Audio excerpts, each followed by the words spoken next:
Hi everybody. So I am not going for a walk today because it is too hot. So I am going for a latte.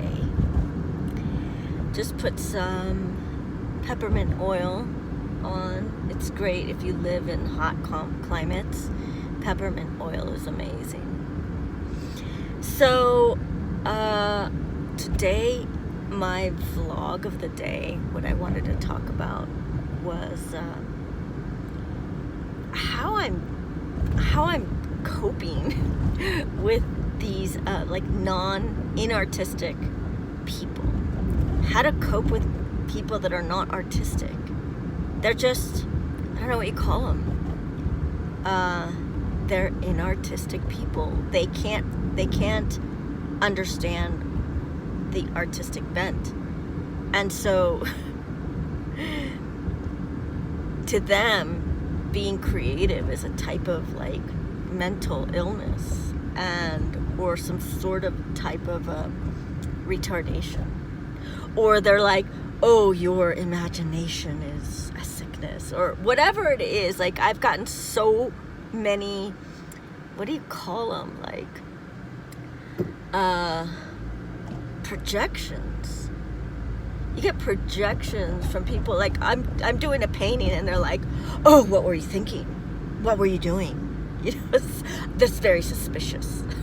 It's like, God, the level of ignorance. I think, you know, a lot of it has to do with the fact that art and music was taken out of the schools. Very secretly, I might add, for the last 20 years. They don't, you know, they started taking out the music and the art, and then just created a bunch of automatons that are like told what to do. They're really good at math. They're really good at accounting. They're really good at following the rules. That's what you do. Blah blah blah blah. Don't question authority. I mean, in art school, I was taught to question authority. That's what you go to, like, that's the number one thing that they do. When you go to art school, that's the number one thing you learn. How to question authority. And how to do it well.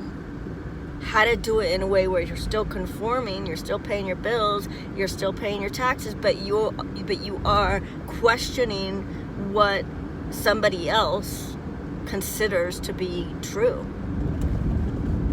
Just because one person says it. And that's, a lot of people get themselves in trouble because they read one book or they listen to what their parents said about one subject, and that's just the way it is. It's always going to be that way. And it's really closed-minded, narrow-mindedness.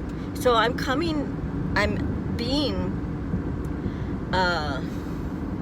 reminded that not everybody went to art school. And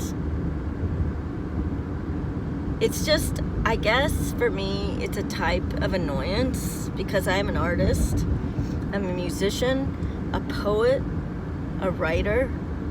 I like to do sculpture. I like to do a bunch of stuff. But when that is perceived as like some sort of disease or an illness, it's like,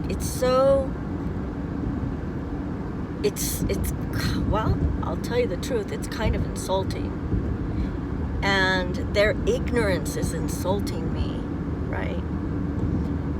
And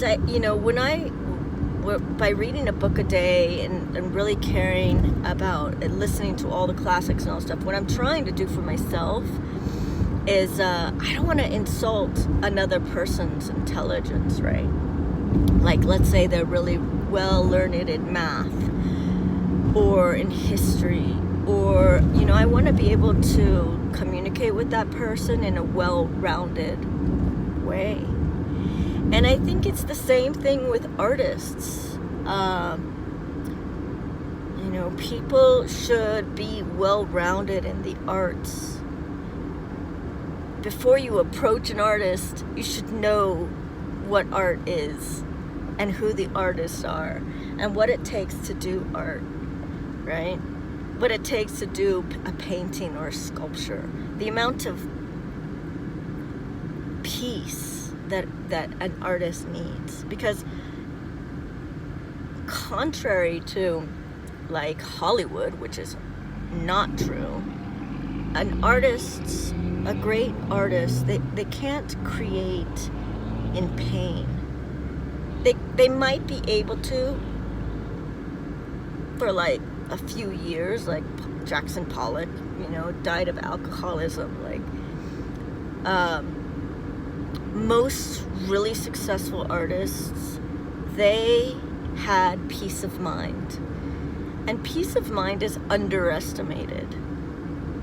That's why for me, artists,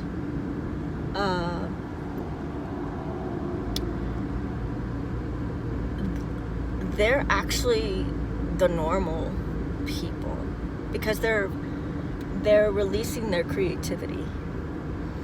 Inartistic people, man, I have come up against these people, especially in like the entrepreneur world and stuff. They're like so befuddled, they're so uneducated in the arts. It's like, why? Be educated in business and be educated in the arts. Be a Renaissance person. Otherwise, what's the point, It's like when an entrepreneur looks at me, it's like they're the deer in the headlights. They're like, blink, blink, blink, blink. What is this? It doesn't compute. It's like they can't. Like they lose their way.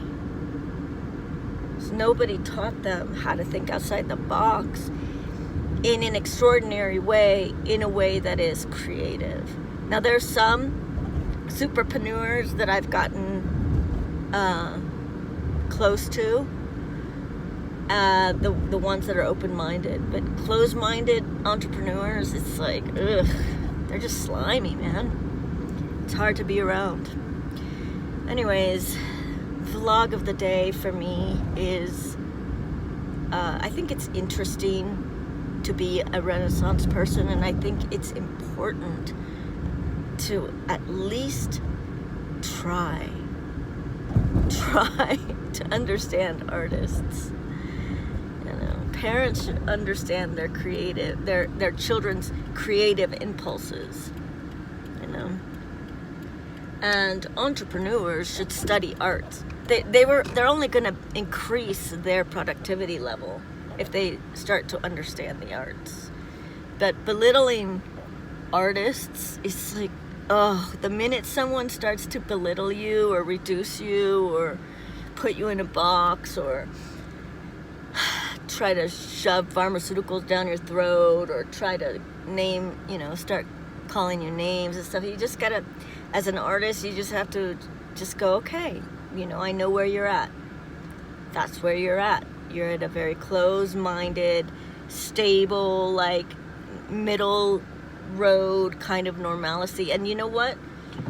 I'll tell you, the middle road normalcy, that's where people are really dangerous. You don't ever hear about an artist. It's like, artist gone rogue and going on a killing spree. No, you don't hear that.